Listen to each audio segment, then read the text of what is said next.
रुकिए, ठहरिए, इतना जल्दी परेशान ना हो जाए।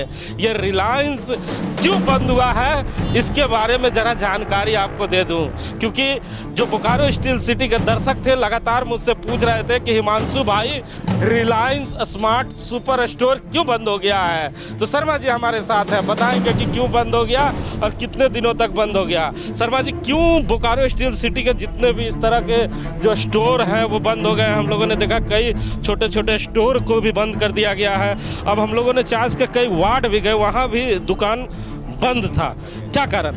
हिमांशु जी, जैसा कि हम लोगों ने कल ही दिखाया है कि जो चैम्बर ऑफ कॉमर्स के आदेश और निर्देश के बाद जो खाद्यान्न बेचने वाले जितने भी दुकानें हैं, चास शहर हो, बोकारो शहर हो, सभी जगह जो 2% अतिरिक्त शुल्क लगाया गया है राज्य सरकार की वजह से, उसकी वजह से अनिश्चित काल के लिए ये लोग धरना प्रदर्शन पर हैं और दुकानों को बंद रखा हुआ है। और कल से इसकी शुरुआत हुई है और आज आप देख रहे हैं कि शहर के लगभग सभी ऐसे दुकानें बंद है जहां पर खाद्य सामग्री की बिक्री होती है। उसी में से एक रिलायंस स्मार्ट सुपर स्टोर जो सिटी सेंटर सेक्टर 4 में है, वो भी उसका भी आप नज़ारा देख रहे हैं कि पूरी तरह से बंद है। और उसी को लेकर इन्होंने एकजुटता दिखाई है व्यवसायियों ने और इन्होंने बंद रखा हुआ है इसको। अगर ये हालात बने रहे और 2-3 दिनों तक अगर इस तरह के बाजार बंद कर दिए जाते हैं, अगर व्यापारी इसी तरह एकजुट नज़र आते हैं तो कितनी मुश्किल का सामना करना पड़ सकता है बोकारो और झारखंड में रहने वाले लोगों को। बिल्कुल बहुत बड़ी मुश्किल आएगी, क्योंकि आपको लॉकडाउन का दौर याद होगा।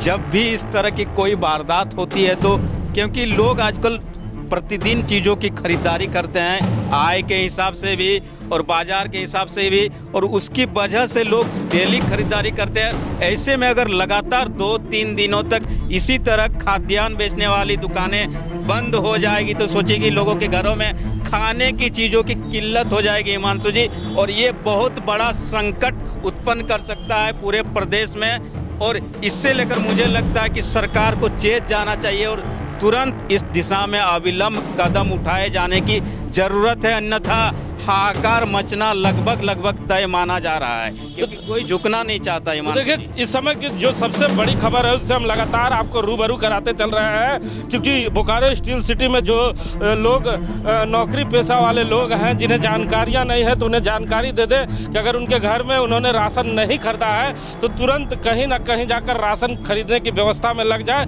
क्योंकि ये स्ट्राइक लंबा भी चल सकता है। हम आपको एक तस्वीर और दिखाना चाहेंगे कि हम लोग ठीक ये जो सुपर बाजार है इसके ठीक पिछले गेट पे भी आए हुए हैं जहां पर सन्नाटा पसरा हुआ है। अमूमन देखा जाता है कि जब इस तरह के माहौल यहां उत्पन्न होते हैं तो इस जगह पे सन्नाटा नहीं, हजारों लोग रहा करते हैं, लेकिन पूरी तरह से सन्नाटा है इस जगह पे। और आने वाले समय में बोकारो स्टील सिटी में जो रहने वाले और नौकरी पेशा करने वाले लोग हैं वो बड़ी संकट का सामना कर सकते हैं, क्योंकि अगर उनके पास राशन की व्यवस्था नहीं है तो। क्योंकि शर्मा जी ने बताया, शर्मा जी हमारे साथ है, शर्मा जी हमारे दर्शकों को और बताएं कि मतलब ये जो हड़ताल है ये कब तक चलेगा।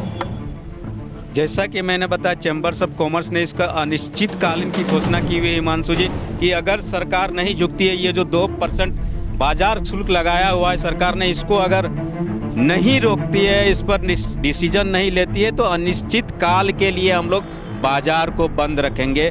और आज दूसरा दिन है और दूसरे दिन ही देखिए लगभग छोटी छोटी दुकानें भी बंद हो चुकी है। और ऐसे में सोचिए कि जो दिहाड़ी मजदूर करते हैं, डेली कमाते खाते हैं, उनके साथ क्या स्थिति बनेगी, क्योंकि न सरकार झुक रही है न जो चैम्बर्स ऑफ कॉमर्स है वो झुक रहे हैं। अब बीच में जो गरीब लोग हैं उनको पिसनाता है जी। तो एक मशहूर फिल्म के डायलॉग मुझे याद आ रहा है जिसमें तमाम बोकारो स्टील सिटी ही नहीं पूरे देश के नौजवानों ने टिकटॉक बनाकर कहा था कि इस बार झुकेगा नहीं।